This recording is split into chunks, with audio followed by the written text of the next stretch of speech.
Hello everyone.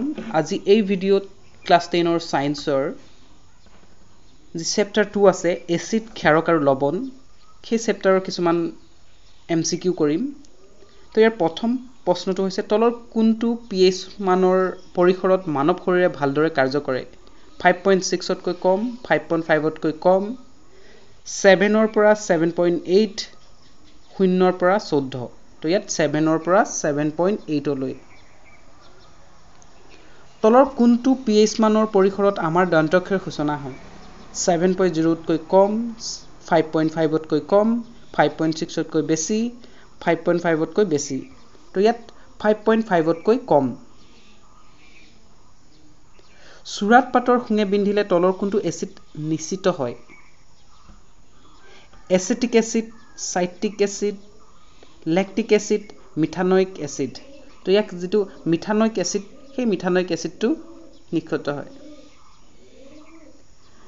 Sodium chloride তলৰ কোন প্ৰকৃতিৰ লৱণ প্ৰসম ক্ষাৰকীয় আম্লিক ইয়াৰ এটাও নহয় তো আমাৰ সোডিয়াম ক্লোৰাইডটো হৈছে প্ৰসমন যি প্ৰসম আছে যেটো ইয়াত ক্লোৰিনটো আছে আৰু সোডিয়ামো আছে তো সেইকাৰণে ইয়াত এটা প্ৰসমন হয় ই আম্লিকো নহয় ক্ষাৰকীয় নহয়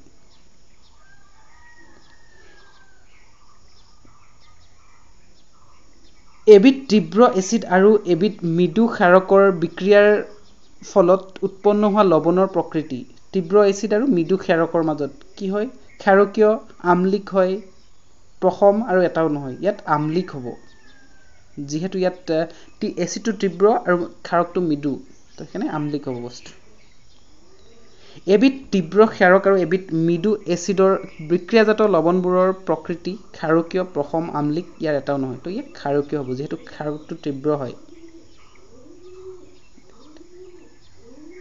তীব্ৰ এচিড আৰু তীব্ৰ ক্ষাৰকৰ বিক্ৰিয়াৰ মাজত লৱণবোৰৰ প্ৰকৃতি এটো প্ৰসমন হ'ব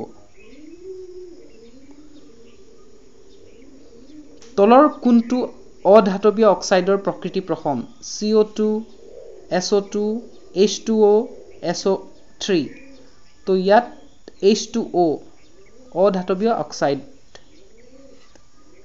তলৰ কোনবিধ সোডিয়াম যৌগ অম্লনাশকবোৰৰ এটা উপাদান sodium hydroxide sodium hydrogen carbonate sodium carbonate bleaching powder তো এটো যেটো সোডিয়াম হাইড্ৰজেন কাৰ্বনেট হৈছে ইয়াৰ উত্তৰটো তলৰ কোনবিধ যৌগ পানীৰ স্থায়ী কঠিনতা দূৰ কৰিবলৈ ব্যৱহাৰ কৰা হয় কাপোৰ ধোৱা soda baking soda sodium hydroxide bleaching powder जो কাপোৰ ধোৱা যি সোডা আছে হেতু পানীৰ কঠিনতা দূৰ কৰিবলৈ ব্যৱহাৰ কৰা হয় তলৰ কোনবিধ যৌগই ক্লোৰিনৰ সৈতে বিক্ৰিয়া কৰি ব্লিচিং পাউডাৰ উৎপন্ন কৰে sodium hydroxide calcium hydroxide sodium carbonate potassium hydroxide তো ইয়াত calcium hydroxide plaster of Paris পানীৰ সৈতে বিক্ৰিয়া কৰি উৎপন্ন কৰা পদাৰ্থবিধ copper sulphate sodium carbonate baking soda gypsum হয় এটা দ্ৰৱই নীলা লিটমাছ ৰঙা কৰে ইয়াৰ সম্ভাৱ্য pH ৰ মান হ'ব 1 7 8 10 ইয়াত 1 হ'ব তলৰ কোনবিধ যৌগ উত্তপ্ত কৰি সোডিয়াম কাৰ্বনেট পাব পাৰি শিথিলিত চূণ baking soda gypsum plaster of Paris তো ইয়াত বেকিং সোডা ক্লোৰ এলকালি পদ্ধতিত উৎপন্ন হয় সোডিয়াম হাইড্ৰক্সাইড ক্লোৰিন হাইড্ৰজেন ওপৰ এটাও নহয় তো ইয়াত ওপৰৰ আটাইকেইটাই ক্লোৰ এলকালি পদ্ধতিৰ উৎপন্ন হয় সোডিয়াম হাইড্ৰক্সাইড ক্লোৰিন হাইড্ৰজেন তো এইবোৰ হৈছে কিছুমান আমাৰ এমসিকিউ আৰু কিছুমান আমি শৰ্ট কুৱেশ্যন চাম যিবোৰৰ পৰা এমসিকিউ আহিব পাৰে বা এইবোৰ ডাইৰেক্ট কুৱেশ্যনো আহিব পাৰে ইয়াৰ পৰাই প্ৰথমটো হৈছে সূচক কি যিবিলাক পদাৰ্থই আম্লিক আৰু ক্ষাৰকীয় মাধ্যমত ৰঙৰ পৰিৱৰ্তন কৰি এচিড আৰু ক্ষাৰকৰ চিনাক্তকৰণত সহায় কৰে সিহঁতক অম্ল-ক্ষাৰক সূচক বা সূচক বোলে। দুবিধ প্ৰাকৃতিক সূচকৰ উদাহৰণ দিয়া। লিটমাছ, হালধি। দুবিধ সাংশ্লেষিক সূচকৰ নাম লিখা। Methyl orange, ফিনলথেলিন। ঘ্ৰাণেন্দ্ৰিক সূচক কি? যিবিলাক পদাৰ্থই আম্লিক আৰু ক্ষাৰকীয় মাধ্যমত গোন্ধ সলনি কৰি এচিড আৰু ক্ষাৰকক চিনাক্ত কৰাত সহায় কৰে সেইবিলাকক ঘ্ৰাণেন্দ্ৰিক সূচক বোলে। ঘ্ৰাণেন্দ্ৰিক সূচকৰ তিনিটা উদাহৰণ দিয়া। পিঁয়াজ, লং, ভেনিলা। সাৰ্বজনীন সূচক কি? সাৰ্বজনীন সূচক হ'ল বহুকেইটা সূচক এক মিশ্ৰণ যিয়ে দ্ৰৱ এটাত হাইড্ৰজেন আয়নৰ ভিন ভিন গাঢ়তাৰ ভিন ভিন ৰং প্ৰদৰ্শন কৰে। এচিডে ধাতুৰ সৈতে বিক্ৰিয়া কৰিলে সাধাৰণতে গেছ নিৰ্গত হয়। হাইড্ৰজেন গেছৰ নিৰ্গত হয়। এচিডে ধাতৱ কাৰ্বনেট বা হাইড্ৰজেন কাৰ্বনেটৰ সৈতে বিক্ৰিয়া কৰিলে কোনটো গেছ নিৰ্গত হয়? কাৰ্বন ডাই অক্সাইড। এচিডে ক্ষাৰকৰ লগত বিক্ৰিয়া কৰিলে কি উৎপন্ন হয়? লৱণ আৰু পানী। হাইড্ৰনিয়াম বা অক্সনিয়াম আয়ন কি? জলীয় দ্ৰৱত এচিডে উৎপন্ন কৰা হাইড্ৰজেন প্লাছ আয়নটোৱে লগে লগে পানীৰ লগত বিক্ৰিয়া কৰি H3O+ আয়ন গঠন কৰে। ইয়াক হাইড্ৰনিয়াম বা অক্সনিয়াম আয়ন বোলে।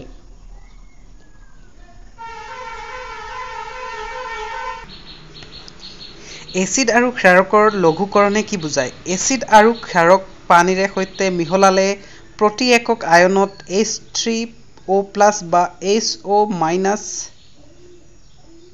OH- আয়নৰ গাঢ়তা হ্ৰাস এই প্ৰক্ৰিয়াক এচিড আৰু ক্ষাৰকৰ লঘূকৰণ বোলে। pH স্কেল কি? প্ৰবত হাইড্ৰজেন আয়নৰ গাঢ়তা জুখিবলৈ এবিধ স্কেল উদ্ভাৱন কৰা হৈছে। এই স্কেলক pH স্কেল বোলে। pH স্কেলৰ পৰিসৰ কি? 0 পৰা 14 লৈ। এচিড বৰষুণ কি? বৰষুণৰ পানীৰ pH মান 5.6তকৈ কম হ'লে তাক এচিড বৰষুণ বোলে। ক্লৰ-এলকালি পদ্ধতি কি? ছডিয়াম ক্লৰাইডৰ জলীয় দ্ৰৱৰ মাজেৰে বিদ্যুৎ প্ৰবাহিত কৰিলে ই বিয়োজিত হৈ ছডিয়াম হাইড্ৰক্সাইড, ক্লৰিন আৰু হাইড্ৰজেন গেছ উৎপন্ন কৰে। এই পদ্ধতিক ক্লৰ-এলকালি পদ্ধতি বোলে। ক্লৰ-এলকালি পদ্ধতিৰে উৎপন্ন কৰা ছডিয়াম যৌগটো কি? Sodium hydroxide. ব্ৰাইন কি? ছডিয়াম ক্লৰাইডৰ জলীয় দ্ৰৱক ব্ৰাইন বোলে। ব্লিচিং পাউডাৰৰ ৰাসায়নিক সংকেতটো লিখা। CaOCl2। বেকিং ছ'ডাৰ ৰাসায়নিক নাম কি? Sodium hydrogen carbonate. Baking powder কি? বেকিং পাউডাৰ হ'ল বেকিং ছ'ডা আৰু টাৰ্টাৰিক এচিডৰ দৰে ভক্ষণীয় মৃদু এচিডৰ মিশ্ৰণ। কাপোৰ ধোৱা ছ'ডাৰ ৰাসায়নিক সংকেত লিখা। Na2CO3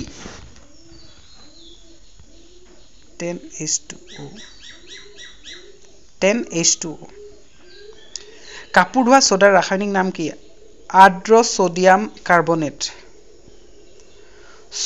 স্ফটিকাবদ্ধ জল কি? স্ফটিকাবদ্ধ জল হ'ল লৱণ এটাৰ সংকেত এককত থকা নিৰ্দিষ্ট সংখ্যক পানীৰ অণু।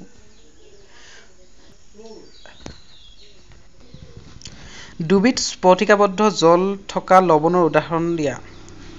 Copper sulphate CuSO4 5H2O, gypsum CuSO4 2H2O।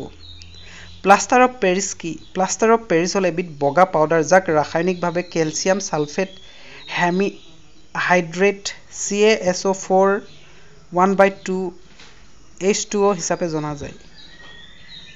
Plaster of পেৰিছৰ সংকেতত পানীৰ অণু এটাৰ আধাতে সংযোজিত হৈ থকা দেখুওৱা হয় কিয়? কাৰণ CaSO4ৰ দুটা সংকেত এককে পানীৰ এটা অণুক ধৰি ৰাখে।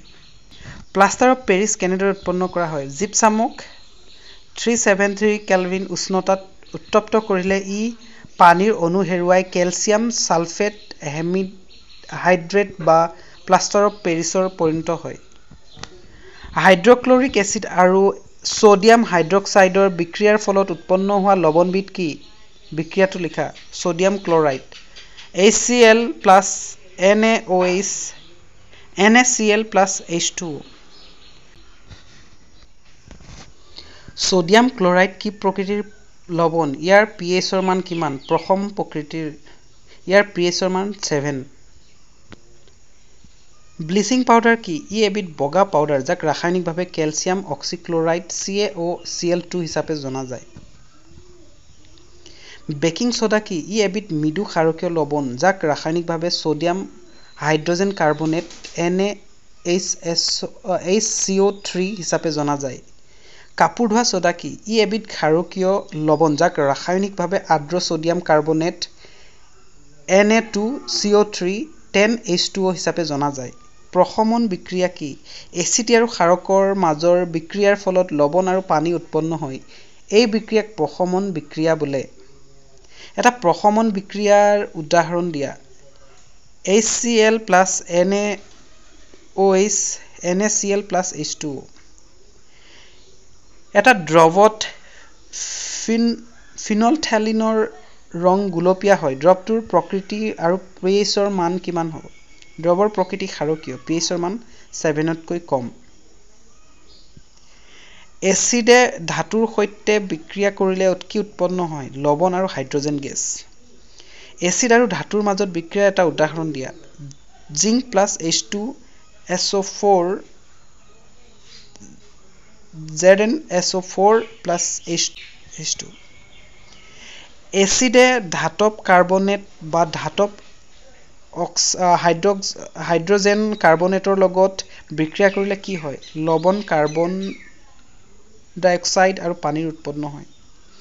এচিড আৰু ধাতুৰ মাজৰ বিক্ৰিয়াৰ এটা উদাহৰণ দিয়া। 2HCl plus Na2CO3 2NaCl plus CO2 plus H2O। Acid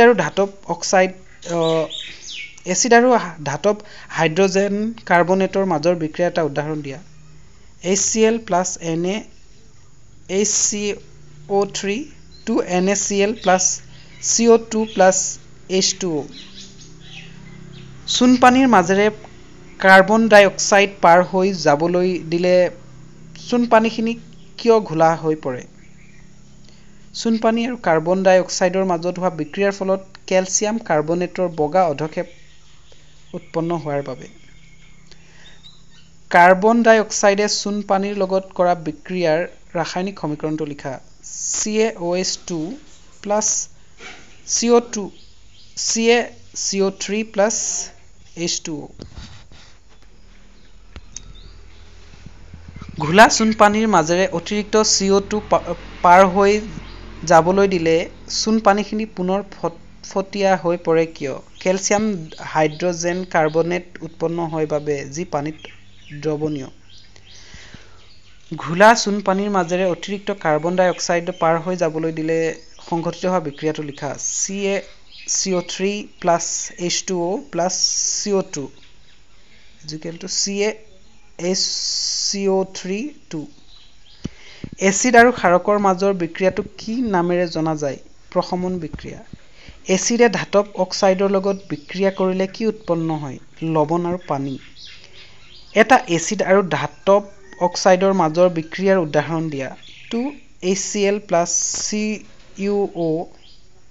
CuCl2 plus H2O।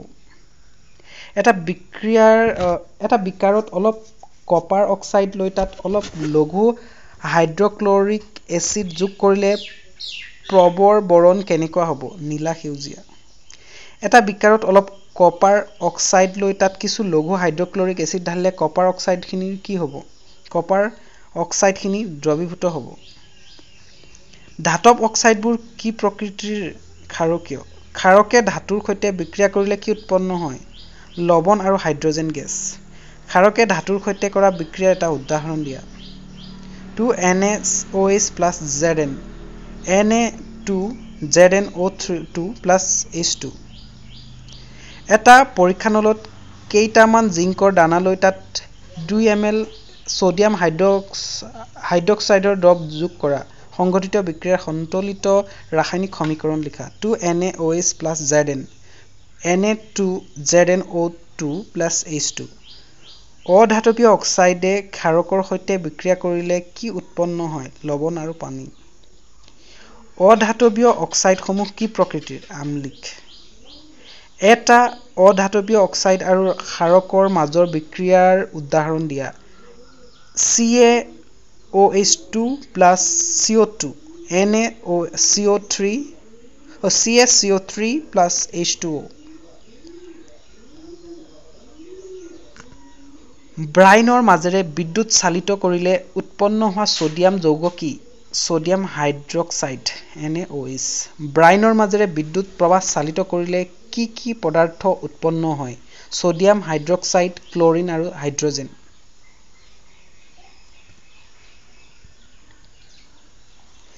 Bleaching পাউডাৰৰ প্ৰস্তুতি ঘটা ৰাসায়নিক বিক্ৰিয়াৰ সন্তুলিত সমীকৰণ লিখা CaOH2 plus Cl2 CaOH2 plus H2O bleaching powder কেনেদৰে প্ৰস্তুত কৰা হয় শুকান শিথিলত চূণৰ লগত ক্লোৰিনৰ ক্ৰিয়াৰ দ্বাৰা ব্লিচিং পাউডাৰ প্ৰস্তুত কৰা হয় শুকান শিথিল চূণৰ লগত ক্লোৰিনৰ ক্ৰিয়াৰ দ্বাৰা ব্লিচিং পাউডাৰ প্ৰস্তুত কৰা হয় বেকিং সোডা কেনেদৰে প্ৰস্তুত কৰা হয় সোডিয়াম ক্লোৰাইড পানী কাৰ্বন ডাই অক্সাইড আৰু এমোনিয়ামৰ মাজত বিক্ৰিয়া ঘটায় বেকিং সোডাৰ উৎপন্ন কৰিবলৈ ব্যৱহাৰ কৰা ৰাসায়নিক বিক্ৰিয়াটো লিখা NaCl plus H2 plus CO2 plus NH3 NH4Cl plus HCO3 baking soda baking পাউডাৰৰ গৰম কৰিলে বা পানীৰ লগত মিহলালে সংঘটিত হোৱা বিক্ৰিয়াটো লিখা NaHCO3 plus H plus H2 plus H2O H2O হয় পানীৰ লগত মিহলোৱা হৈছে না H2O সোডিয়াম হাইড্ৰজেন কাৰ্বনেটৰ দ্ৰৱ এটা উৎপন্ন কৰিলে কি হ'ব সোডিয়াম কাৰ্বনেট কাৰ্বন ডাই অক্সাইড আৰু পানীৰ উৎপন্ন হ'ব তো বিক্ৰিয়াটো পিছত দিয়া হ'ব এটা সোডিয়াম হাইড্ৰজেন এটা শুকান উত্তোলন নলীত কপাৰ সালফেটৰ কেইটামান স্ফটিক টপটোৱা তাপ দিয়াৰ পিছত কপাৰ সালফেটৰ ৰং কি হ'ব বগা এটা পৰীক্ষা নলত 5 গ্ৰাম মান 0.5 গ্ৰাম মান সোডিয়াম কাৰ্বনেট আৰু আন এটা পৰীক্ষা নলত 0.5 গ্ৰাম মান সোডিয়াম হাইড্ৰজেন কাৰ্বনেট লৈ দুয়োটা পৰীক্ষা নলীত 2 ml মানকৈ লঘু হাইড্ৰক্লৰিক এচিড যোগ কৰা তুমি কি পাবা দুয়োটা পৰীক্ষা নলীত CO2 গেছৰ বুৰবুৰণি দেখা পাব এটা পৰীক্ষা নলত জিংক ধাতুৰ টুকুৰা কেইটামান ৰাখি তাত সোডিয়াম হাইড্ৰক্সাইডৰ দ্ৰৱ যোগ কৰি পৰীক্ষা নলটো গৰম কৰা তুমি কি দেখিবা হাইড্ৰজেন গেছৰ বুৰবুৰণি সৃষ্টি হয় এটা পৰিষ্কাৰ শুকান পৰীক্ষা নলত 1 গ্ৰাম মান গোটা NaCl লোৱা আৰু তাত অলপ লঘু সালফিউৰিক এচিড যোগ কৰা নিৰ্গত নলীয়ে এবিধ গেছ ওলোৱা দেখা যাব গেছবিধৰ চিনাক্ত কৰা হাইড্ৰজেন ক্লোৰাইড এটা পৰীক্ষা নলত 2 ml লঘু NaOH দ্ৰৱ লৈ তাত দুটোপাল ফিনল থেলিন যোগ কৰা দ্ৰৱটোৰ ৰং কি হ'ব গুলপীয়া